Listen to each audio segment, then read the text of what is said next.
Hello and welcome to another video of me reading through some of the entries in the book East Perthshire Gaelic. These days I do most of my video making and editing on my iPad, and I'm sure that there is a way to do IPA on the iPad, but I'm kind of lazy, so instead I've just taken some photos so you can see what the pronunciation is. I think perhaps it's better this way anyway because I'm slightly dyslexic, so from time to time I might make an error in pronunciation or transcription. This way it just makes it a bit easier for everybody. In this episode we're going to have a look at some of the irregular verbs, and the first one we will look at is give. The dictionary form is given as hud or hard, but a speaker from further east than Blair would have said hod, it seems. The independent future form is given as ved, so ved me.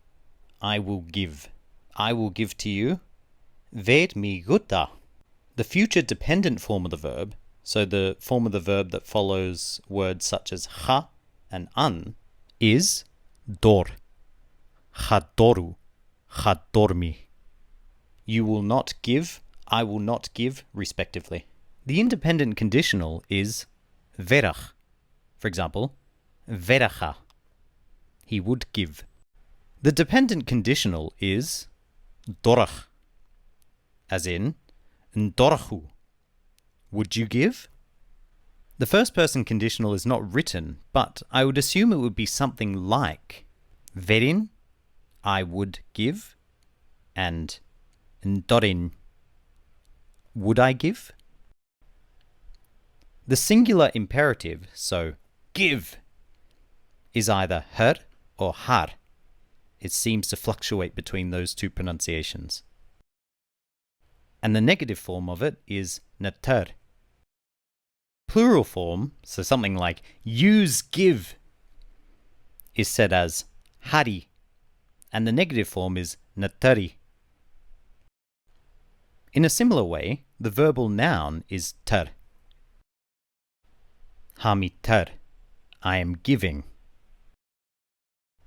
Finally, the past is huk, and the dependent form is duk. So, huk me, I got. Hadduga, he didn't get. It's not only some irregular verbs we are looking at, but we will also look at the pronunciation of some other interesting words.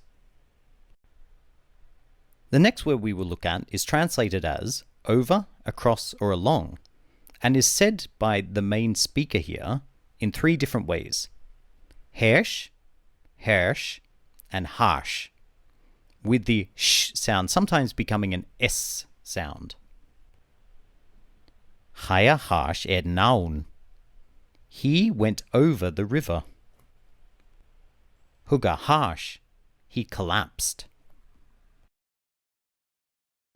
Some more interesting words we have hebs, which means is almost or almost.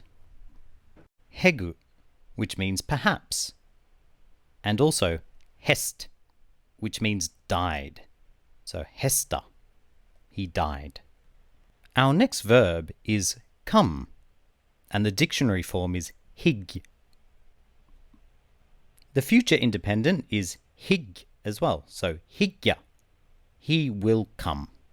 The dependent form is jig, so hajigya, he won't come. The independent conditional is not written, but I assume it would be something like higyach, and the dependent form is jigyach. So for example, nach jigyach, wouldn't come. The first person conditional is not written, but one could imagine it would probably be higyin and jigyin respectively. I could be wrong, but I'm guessing that's what it is. The imperative singulars are hig and najig, and the plural forms are higgi and najigi. The verbal noun is chin. So for example, hami chin, I'm coming.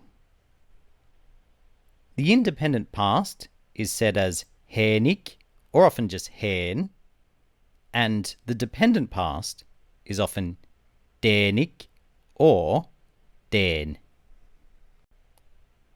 Hadena, he didn't come. The next one is a long word with a short pronunciation. The word for forgiveness is months. For example, Chaduga months go. He didn't forgive me. He didn't give me forgiveness. Next up is another irregular verb. The dictionary form of the verb to see is, in Blair, said as feich, feich. The future independent form is said as he, for example, he me. And the dependent form is eich, for example, neichju. Will you see? The conditional first person is hien. And for everyone else, it's hiach. For example, hiacha. He would see. The first person dependent conditional is not written, but I assume it's something like echkin. For example, chanechkin. I wouldn't see. The dependent for everyone else is echgach. For example, chanechgacha. He wouldn't see. Now the next one is interesting. For the imperative singular, it is written as feich, and the plural is feichgi.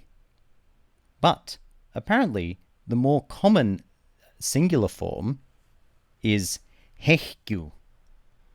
The verbal noun is feichgin. Hami feichgin. I am seeing, I see. The past independent is said as either honig, hon, sometimes hunig, and also hun. Most of the time it seems to be hon or honig. The past dependent form is ach. For example, nachgu. Did you see? The next verb is get, and the dictionary form is fei. The independent future is yo. For example, yomi, yo, yoi. I will get, you will get, she will get, respectively.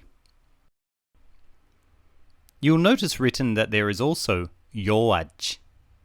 That aj is actually ad, meaning they.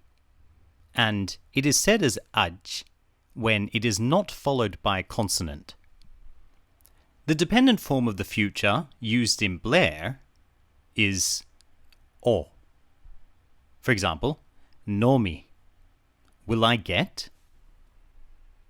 The first person conditional in the independent and dependent forms are not written, so I would assume that they would be something like yoan and oen. For everyone else, the independent conditional form is yoach. For example, yoacha. He would get.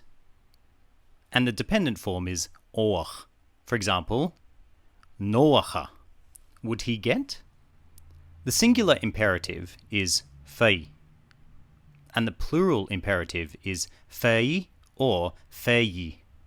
So quite similar sounding. The past independent is huar. For example, huar mi. I got. The dependent form is duar. For example, anduaru. Did you get? The verbal noun is said as fein or sometimes fein. Hamiga ein. I'm getting it. And the last one I wanted to look at today was the use of the word if in East Perthshire Gaelic. Somewhat different to other dialects, the dialects of Gaelic seem to have used mar or mur for both the if and if not construction. The way to differentiate between the two is the form of the word that follows after it. In a positive construction, the relative or independent form of the verb follows mar. The negative form, however, uses the dependent form of the verb, which I don't think is too different to how it is done in the standard or other dialects, but in the case of East Perthshire Gaelic, it is the only way to differentiate between the two. Mar vies me, if I will be. Maragun san dors kjast, if he will shut the door properly. Marduna, if he will not shut. Marjikya, if he will not come. Madagunan dors kjast, if he didn't shut the door properly. I think I will leave the video there. I hope you've enjoyed it. If you did, please leave a like and subscribe and all of that jazz. And I hope to have you join us for the next video. Take care, everybody.